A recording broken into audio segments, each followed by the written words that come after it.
Salut les investisseurs, dans cette vidéo on va analyser ensemble un dossier qui m'a été demandé dans le canal Telegram. Vous pouvez le rejoindre, il y a le lien qui se trouve dans le commentaire épinglé de cette vidéo.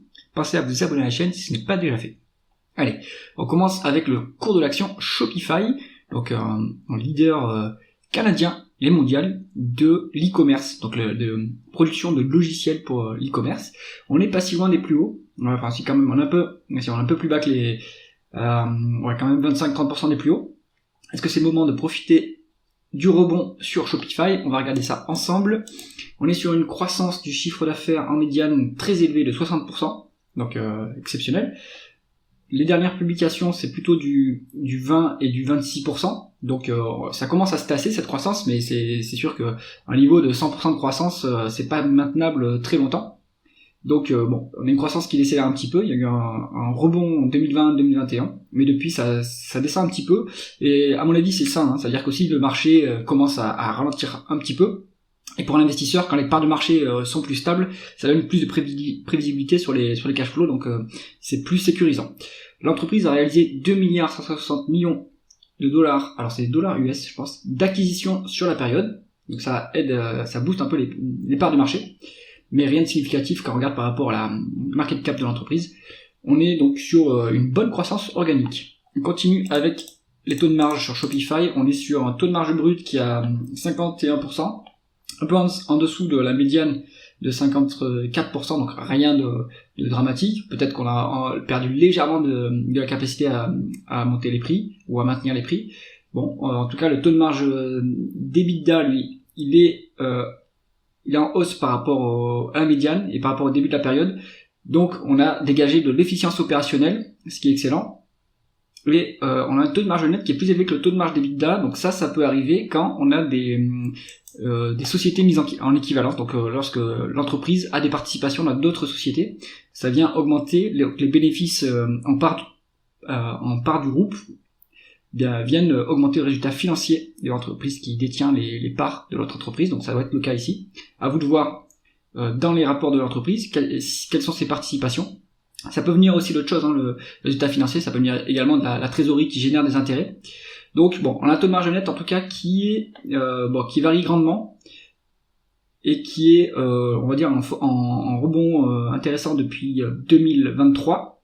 On est rentable que depuis pas longtemps, depuis 2024 sur Shopify. Ce qu'il faut regarder en revanche, c'est est-ce que les marges de free cash flow sont en positif, parce que en fait c'est quelque chose qu'on va regarder, mais il y a souvent des rémunérations en actions pour les employés, donc ça impacte les bénéfices nets mais pas les free cash flow. On voit que les free cash flow eux sont positifs depuis 2020, on va dire, peut-être un creux ici en 2022 mais rien de significatif. Donc on est quand même sur une société qui arrive à bien générer du cash. Et ça, c'est intéressant. On est sur une société qui a atteint son seuil de rentabilité, qui l'a dépassé largement même. Et donc, on va pouvoir maintenant commencer à voir la couleur du cash en tant qu'actionnaire. Alors, on va regarder maintenant la conversion des bénéfices nets en free cash flow. On est sur des free cash flow largement plus élevés que les bénéfices nets. Est-ce que c'est le BFR qui nous aide? Le BFR est défavorable. Donc, normalement, il nous aide pas. On est sur des dépenses en capital qui sont beaucoup plus élevés que les dépréciations amortissements de 400 millions. Donc on continue à investir dans l'appareil productif. Et on a des other non-cash items pour 9 milliards. Donc ça doit être les stock-based compensation. Alors, il y a plusieurs façons de le voir. Je me souviens sur Coifin. Bon, on va rester sur cette vision-là.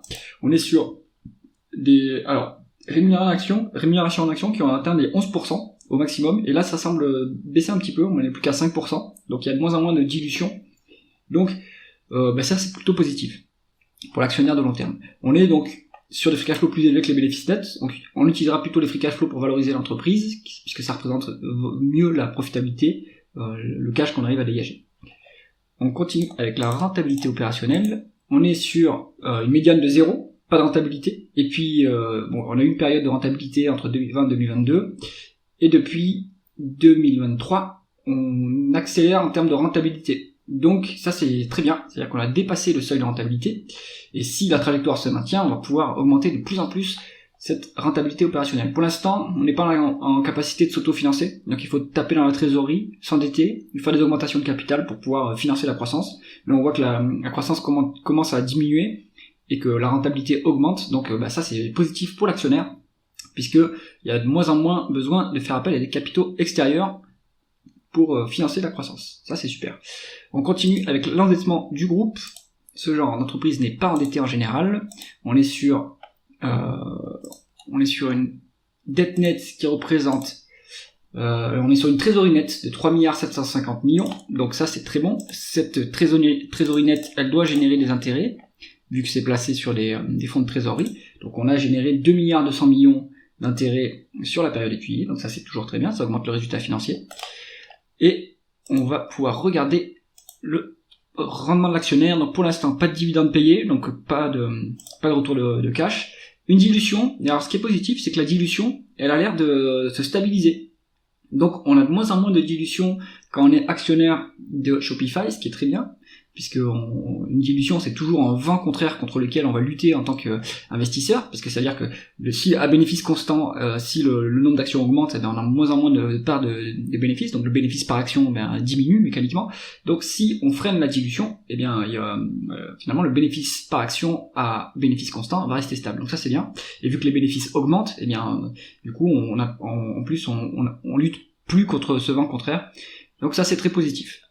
Le rendement actionnaire calculé par Coifin, il nous donne un rendement d'actionnaire négatif, donc il y a toujours un petit peu de dilution, c'est pour ça qu'on a ce rendement d'actionnaire négatif, vu qu'il n'y a pas de dividende non plus. Et maintenant, on va passer à la valorisation du groupe, on va se mettre en price to free cash flow. Donc on est sur quelque chose de monstrueux, évidemment. On est sur une société de croissance, donc à l'heure actuelle, la médiane de price to free cash flow sur la courte période étudiée est de 174, qui est quand même très très très élevé. À l'heure actuelle, on est sur du 108, donc on pourrait se dire qu'il y a une décote par rapport à ce multiple. Bon, on va prendre avec des pincettes vu le niveau. On n'a pas de prévision de free cash flow. Est-ce qu'on a des prévisions de bénéfices? Oui, donc en price earning, on est sur du 113. Sur les 12 prochains mois, on est sur du 84. Donc c'est-à-dire qu'on s'attend à une forte augmentation des bénéfices sur la prochaine publication. Donc il faut voir ensuite sur les années suivantes quelles sont les prévisions de bénéfices nets. Conclusion du dossier Shopify. Moi, vous me connaissez, je suis une super investisseur en stock picking sur les sociétés de croissance, surtout les sociétés de très forte croissance. Quand on est dans un marché en très forte croissance, les parts de marché bougent très vite, ce qui qui peut faire varier beaucoup la rentabilité. Donc, pour Shopify, on est obligé de prendre les prévisions de croissance pour valoriser l'entreprise. Impossible à prévoir d'après moi, donc les prévisions de croissance. Je me base sur ce que dit William Higgins, et c'est aussi pour ça que je fais de la value en stock picking, et pour la croissance j'utilise plutôt des ETF. Donc Shopify, si vous êtes un investisseur dans la croissance, ça peut être intéressant, si vous savez estimer la croissance, ou si vous faites confiance aux analystes pour les prévisions de croissance. Si vous voulez faire ça, à mon avis, il est préférable d'avoir un portefeuille diversifié de valeur de croissance, comme ça s'il y a un pépin sur une, les autres peuvent compenser, mais au final, au lieu de rentrer sur du stock picking en valeur de croissance, pourquoi pas utiliser un ETF Nasdaq et puis vous avez du Shopify dedans.